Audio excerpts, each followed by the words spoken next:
આત્મા ઉપર નિર્વિકલ્પ દૃષ્ટિ સહિત નિર્વિકલ્પ સ્થિરતા કરે છે ત્યારે તેને સામ્ય ભાવ પ્રગટ થાય છે.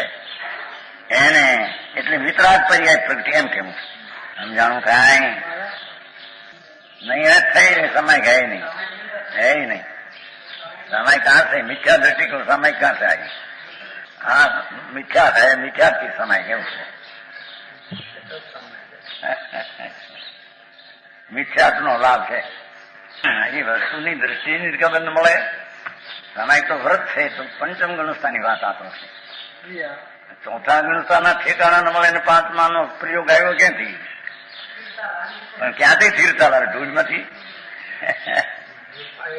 હજી જે વસ્તુ છે જેમાં સ્થિર થવું એ વસ્તુ કેવી છે દ્રષ્ટિમાં આવી નથી. સ્થિરતાનો ક્યાં પ્રયોગ કરે? એ સ્થિરતાનો પ્રયોગ કરે છે.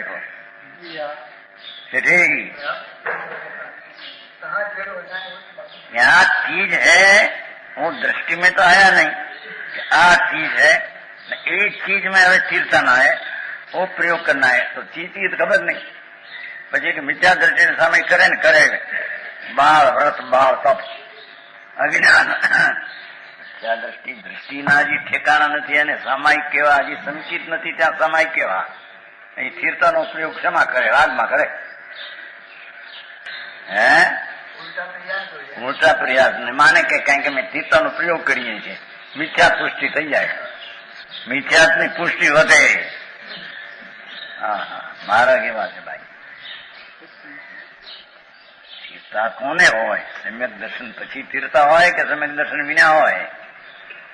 કેમ કે જે સ્થિરતા જેમાં કરવી છે એ ચીજથી તો ઓળખાણ થઈ નથી.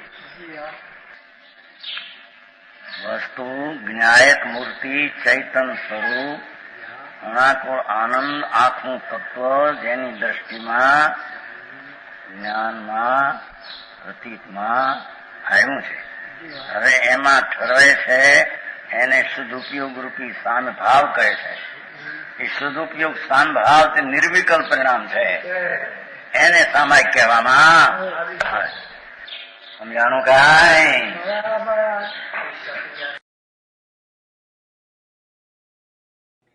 તથાપિ કહાનવાણીના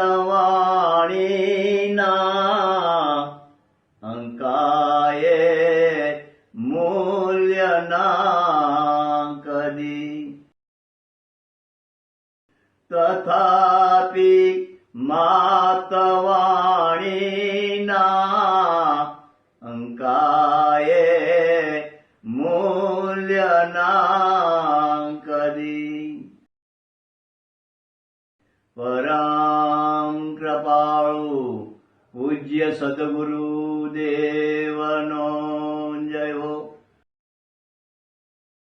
પ્રસામૂર્તિ પૂજ્ય ભગવતી માતનો જય હો.